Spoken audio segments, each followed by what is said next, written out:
Hello. তো চলো আজকে আমরা আবার ইংলিশে আরেকটা টপিক জানবো, সেটা হলো at the end versus in the end. তো দুইটা জিনিস পড়ার আগে আমরা দুইটাকে এক্সাম্পল আগে দেখে নিই প্রত্যেকবারের মতো।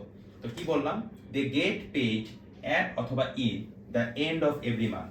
তারা প্রত্যেক মাসের শেষে বেতন পায়, ঠিক আছে। আর পরেরটা কি বলছে, আওয়ার কার ওয়াজ আউটডেটেড, মানে কারটা আপডেটেড না আর কি, মানে পুরান হয়ে গেছে অনেক। তো উই সোল্ড ইট ইন অথবা অ্যাট দ্য এন্ড। তো বেশি পুরান হয়ে যাওয়াতে আমরা বেচে দিছি, ঠিক আছে।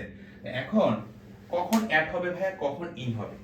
তো প্রত্যেক মাসের শেষেই বেতন পায়, সেটা জানুয়ারি মাস হইতে পারে, সেটা ফেব্রুয়ারি মাস হইতে পারে, সেটা মার্চ মাস হইতে পারে, মানে প্রত্যেক মাসের শেষেই বেতন পায়। এটা কি এটা নরমালি মাসের শেষ না? জানুয়ারি মাস হইতে পারে, ফেব্রুয়ারি মাস হইতে পারে, নরমালি কোনো কিছু শেষে যদি আমি বুঝাই, ঠিক আছে। তো এটা কি নরমালি একটা মাসের শেষে জানুয়ারি মাস, ফেব্রুয়ারি মাস, এপ্রিল মাস, নরমালি। তাহলে এখানে কি হবে বলতো, অ্যাট দা এন্ড, ঠিক আছে। এটা কিন্তু নরমাল একটা শেষ।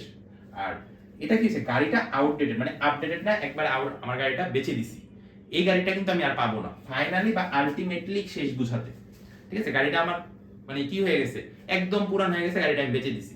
আমি বলবো ভাই তুমি তো নতুন একটা গাড়ি কিনতে পারবো, হ্যাঁ নতুন আর একটা গাড়ি কিনতে পারবো, বাট আমি কিন্তু ওই গাড়িটা আর পাবো না। তার মানে কি, ওই গাড়ির জন্য এটা কি ফাইনালি বা আলটিমেটলি শেষ। তার মানে কি বুঝাচ্ছি, ইন দ্য এন্ড।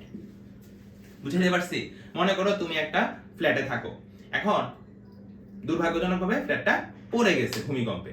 এখন তুমি তো আরেকটা ফ্ল্যাট কিনতে পারবা, কিন্তু সেটা আরেকটা জায়গায়, ওই ফ্ল্যাটটা কি আর পাবা? তার মানে কি ওই ফ্ল্যাটের জন্য এটা কি ফাইনালি বা আলটিমেটলি শেষ। তখন কি হবে, তখন হবে ইন দ্য এন্ড।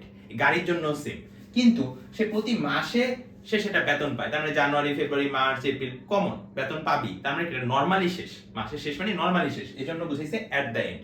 আবার যেমন এখানে লেখা আছে মুভির শেষে, মুভি শেষে যেমন আমরা একটা মুভি দেখলাম, মুভি শেষে এন্টারটেইন পাইলাম অনেক, তাই না? এখন তুমি চাইলে তো এটা কি নরমালি মুভিটা শেষ হইছে, তুমি চাইলে মুভিটা আবার অন করতে পারবা, আবার ওই মুভিটা দেখতে পারবা। তার মানে কিন্তু এটা ফাইনালি বা আলটিমেট শেষ বুঝাচ্ছে না, মানে একটা টেম্পোরারি শেষ বা নরমালি যে শেষটা বুঝায়, এই জন্য আমরা ইউজ করি সেখানে অ্যাট দ্য এন্ড। আর যদি ফাইনালি বা আলটিমেটলি শেষ বুঝায় মানে একদম ফিনিশ, তাহলে আমরা সেখানে ইউজ করবো ইন দ্য এন্ড। সবচেয়ে ভালো হলো এক্সাম্পল দিয়ে ইংলিশ মনে রাখা। ধন্যবাদ সবাইকে, কমেন্টে জানিও কেমন লাগলো।